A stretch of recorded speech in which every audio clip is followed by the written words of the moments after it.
So hey guys, this is the topic of the video. मैंने CGL 2022 के score को track करने के लिए एक जो है कंसोलिडेटेड फॉर्म बनाई थी, ताकि मैं देख सकूं कि मैंने कब कौन सा टेस्ट अटेम्प्ट किया था और मेरे मार्क्स कितने थे और मैं इम्प्रूव कर पा रहा था कि नहीं कर पा रहा था। तो ये सब डिटेल्स हैं, इसमें काफ़ी कुछ लिखा हुआ है। इसको समझने से पहले आपको ये चीज़ देखनी पड़ेगी। मार्क्स को देखिए और नोट करते चलिए। अगर आपको स्पीड ज़्यादा तेज़ लग रही है तो आप वीडियो को पॉज कर सकते हैं। तो आप इसमें सिंपल से देख पा रहे होंगे कि मैथ्स में इम्प्रूवमेंट है, जीके में ना के बराबर ही है, क्योंकि कभी बढ़ जाती है कभी घट जाती है। इंग्लिश और जो रीजनिंग है उसमें स्लाइट इम्प्रूवमेंट है, जैसे पहले अगर 35 आते हैं तो अब वो 40-45 तक जा रहे हैं। Okay, back to our chart now. तो अभी अगर आप चाहें तो पूरे इसका पूरा स्क्रीनशॉट ले लें या फिर वीडियो को ना रोक के देख सकते हैं भाई कौन से टेस्ट में मेरा कितना स्कोर था, GK, reasoning, maths and English और फिर टोटल स्कोर। सो कुछ पॉइंट्स है जो मैं क्लियर करना चाहूँगा। पहला तो ये कि मैंने इस सीजीएल की मैंने कभी कोई तैयारी नहीं की थी, ना मैंने इस एग्ज़ाम के बारे में कभी सोचा था। तो पहला जो टेस्ट है वो मैंने दिया था 4 अक्टूबर को। वो इसलिए क्योंकि मुझे बस ये देखना था कि क्या मैं इस टेस्ट को कर पाता हूँ कि नहीं कर पाता हूँ, और उसमें मेरे 97 मार्क्स आए थे। तो मुझे ये लगा था कि हाँ, इम्प्रूव तो कर ही लेंगे जैसे तैसे। उस टाइम मैं जॉब पे था, मैंने विदाउट पे डाला और फिर मैंने अगला टेस्ट दिया 16 अक्टूबर को। तो वहीं से असली जो तैयारी शुरू होती है। तो उससे पहले तो बस ऐसे ही था कि ठीक है, पता नहीं होगा कि नहीं होगा। तो मैं भाई विदाउट पे दे के और बैठ गया जॉब से, और फिर मैंने तैयारी शुरू की। So let's look at the charts now. Reasoning में आप देख रहे हैं कि 40 से नीचे था मेरा 6-7 शुरू के 6-7-8 एग्जाम्स तक। उसके बाद मॉक टेस्ट जैसे जैसे मैं देता गया मैं बढ़ता चला गया। मेरे पास कोई बुक नहीं थी, मैंने किसी बुक से तैयारी नहीं की, मैं सिर्फ मॉक टेस्ट के बेस पे चल रहा था। जीके में ऐसा था कि यूपीएससी की जीके और सीजीएल की जीके थोड़ी सी होती है अलग। तो जीके को मैं ये मानता नहीं था, गैसिंग पे चलता था मेरा पूरा जीके। सो मैथमेटिक्स में है असली इम्प्रूवमेंट। मैथ्स मैंने पहले कभी किया नहीं था, इस तरह का तो नहीं किया था। हालांकि मैं ग्रेजुएशन में 2 साल मैथमेटिक्स पढ़ चुका हूँ, लेकिन ये मैथ्स मुझे नहीं आता था क्योंकि गवर्नमेंट स्कूल से था यार, सीधी सी बात है। तो मुझे नहीं पता था कैसे करते हैं। तो इसमें इम्प्रूव मैं कर रहा था सीधा सीधा। एक बार मिड में मैंने डिब्बी टच किया 4.5 मार्क्स का, और दोबारा फिर हम चले गए वापस उसी ट्रैक पे। इंग्लिश मेरी शुरू से बढ़िया है, काफ़ी अच्छी है। इंग्लिश में आप देख रहे हो कि मैं 40 से क्या नाम से 30 से नहीं तो कभी गया ही नहीं हूँ। 35, 33 मेरे ख्याल से मेरे लोवेस्ट आए होंगे, उससे कम तो रहे नहीं है। और 40 की लाइन में तो भाई बहुत बार रहे हैं। ये इनका कंसोलिडेटेड ग्राफ है, आप लोग देख सकते हो कि मेरा जीके और मैथ्स एक जैसा है, और मेरा रीजनिंग और इंग्लिश वो एक जैसा है। तो 2 अलग किस्म के हैं, 2 अलग किस्म के हैं।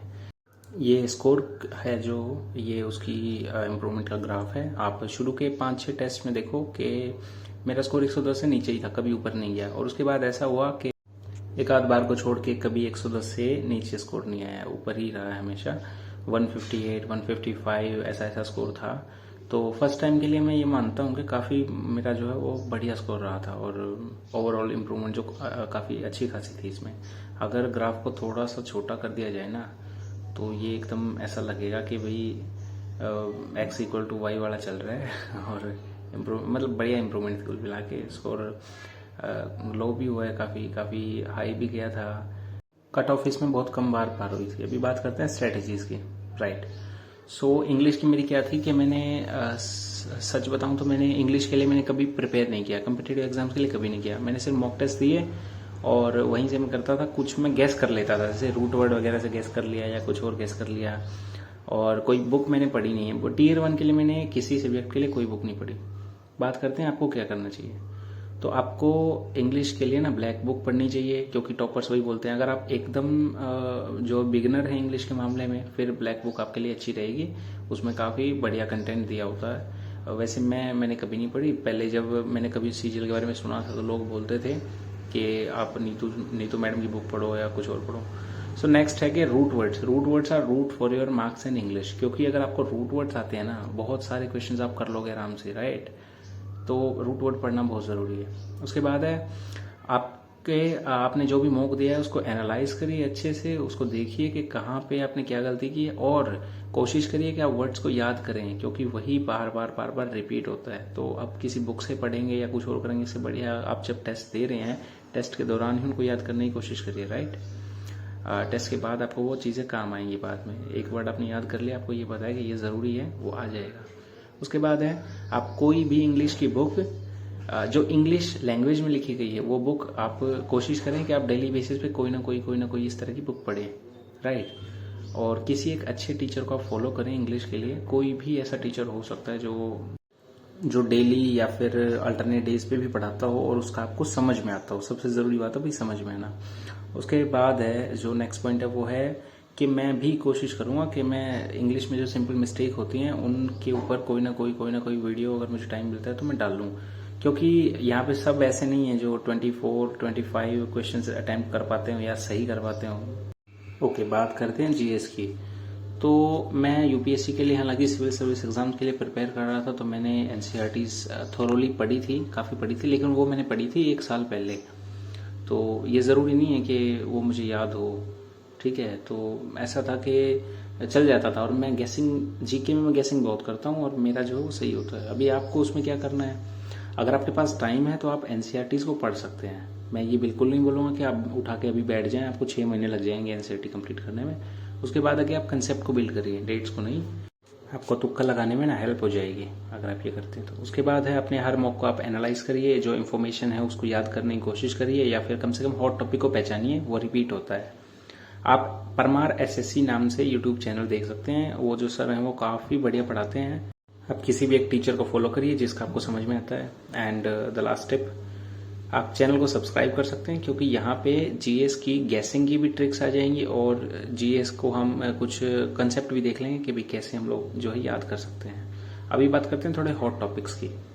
इन पे ज़्यादा टाइम नहीं लगाएंगे, ये आप स्क्रीनशॉट ले सकते हैं या वीडियो को देख के आप पॉज करके आप देख लो या नोट डाउन कर लो, राइट। सो जो ये कंसेप्ट है बस इनको आप रेडी कर लो, आपका काफ़ी बढ़िया काम हो जाएगा। Modern history, art and culture के भी अलग से जो है टॉपिक को दे रखे हैं। ये स्क्रीन के नीचे नहीं आ रहा तो मैंने अलग से लिख दिया, festival and events related to them. आजकल त्यौहार बहुत पूछे जा रहे हैं, डांसेस भी काफ़ी पूछे जाते हैं, राइट। और ये जो आर्ट्स हैं, आर्ट फॉर्म्स हैं, ये आपको याद करनी पड़ेंगी। जैसे बुद्धिज्म के टाइम पे कैसा था, गांधारा आर्ट मथुरा आर्ट से कैसे अलग है, और इस तरह के काफ़ी सारे कंसेप्ट, राइट।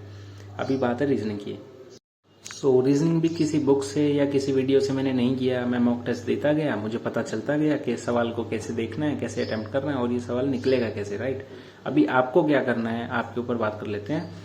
कोशिश करिए कि अपना पूरा का पूरा सिलेबस खत्म कर लें। अगर आप बिगिनर हैं तो पहले ये देखिए कि सिटिंग अरेंजमेंट के क्वेश्चंस को, या जो ABCD वाले क्वेश्चन आते हैं उनको कैसे करना है। हालांकि मुझे अभी भी ना, टू बी ऑनेस्ट, मुझे इनका नाम नहीं पता कि कौन सा वर्बल रीजनिंग है, कौन सा कैसा है, क्योंकि मैंने कभी इसको सिलेबस के तौर पर पढ़ा ही नहीं। खूब सारे मॉक टेस्ट दीजिए, क्योंकि मॉक टेस्ट में जितने क्वेश्चन आएंगे वो सारे के सारे क्वेश्चन आपको हर एक जो टाइप है उसके बारे में ना अवगत करा देंगे, मतलब आपको बता देंगे, फेमिलियर आप हो जाओगे कि कैसा है कैसा नहीं है। अपने हर एक मॉक को आप एनालाइज करिए, ये देखिए कि ये क्वेश्चन निकल कैसे रहा है। जैसे कई बार ऐसा होता है कि 10 जोड़ 5 घटा 10 जोड़ ऐसा चलता रहता है, राइट। और हम अपने चैनल पे भी बात करेंगे वीडियोस में किसी किसी क्वेश्चन को लेके कि इस क्वेश्चन को ज़्यादा जल्दी से कैसे सॉल्व करना है। हालांकि सो रीजनिंग का तो ऐसा है कि अटेम्प्ट करते जाइए और आप सीखते जाएंगे कि कौन सा क्वेश्चन जो है वो कैसे हो रहा है। बात करते हैं मैथ्स की। तो मैथ्स मेरा उतना बढ़िया था नहीं, मतलब ये वाला नहीं है, सीजीएल वाला नहीं है, क्योंकि 8वीं तक मैं गवर्नमेंट स्कूल में था और मुझे बिल्कुल भी नहीं पता। उसके बाद मैंने एक प्राइवेट स्कूल लिया था और फिर मैंने पढ़ना शुरू किया। टियर 1 मैंने ऐसे निकाल दिया था। टियर 2 के लिए मैंने एक पिनाकल की बुक खरीदी थी। अभी देख लेते हैं आप लोगों को क्या करना चाहिए इसके लिए। सो पहले तो आप सिलेबस कंप्लीट करिए। अलग अलग चैप्टर हैं, वो अलग अलग टाइम की डिमांड करते हैं, उनको कंप्लीट करने की कोशिश करिए। एक फिक्स टाइम रख लीजिए, भाई इस टाइम मुझे इतने टाइम में ये चैप्टर खत्म करना है। कुछ चैप्टर्स को आप छोड़ भी सकते हैं चाहे तो। Attempt the questions from any book, किसी भी एक बुक को आप उठा लो और उसके जितने टाइप बनते हैं सवाल के वो सारे के सारे टाइप्स आप सॉल्व कर लो। मैथ्स ऐसा है, उसके लिए प्रैक्टिस प्रैक्टिस और प्रैक्टिस ही चाहिए और कुछ नहीं है। अगर आपको कोई कोचिंग ज्वाइन करना है, कुछ और करना है तो भी आप कर सकते हैं, क्योंकि आपको बहुत सारी शॉर्ट ट्रिक्स और वगैरह इन सब चीज़ों का पता लग जाएगा। सो मैथ्स का सिंपल सा सोल्यूशन है कि आपको प्रैक्टिस बहुत ज़्यादा करनी पड़ेगी और जितने मॉक्स हो सकते हैं उतने आप मॉक टेस्ट दे दो।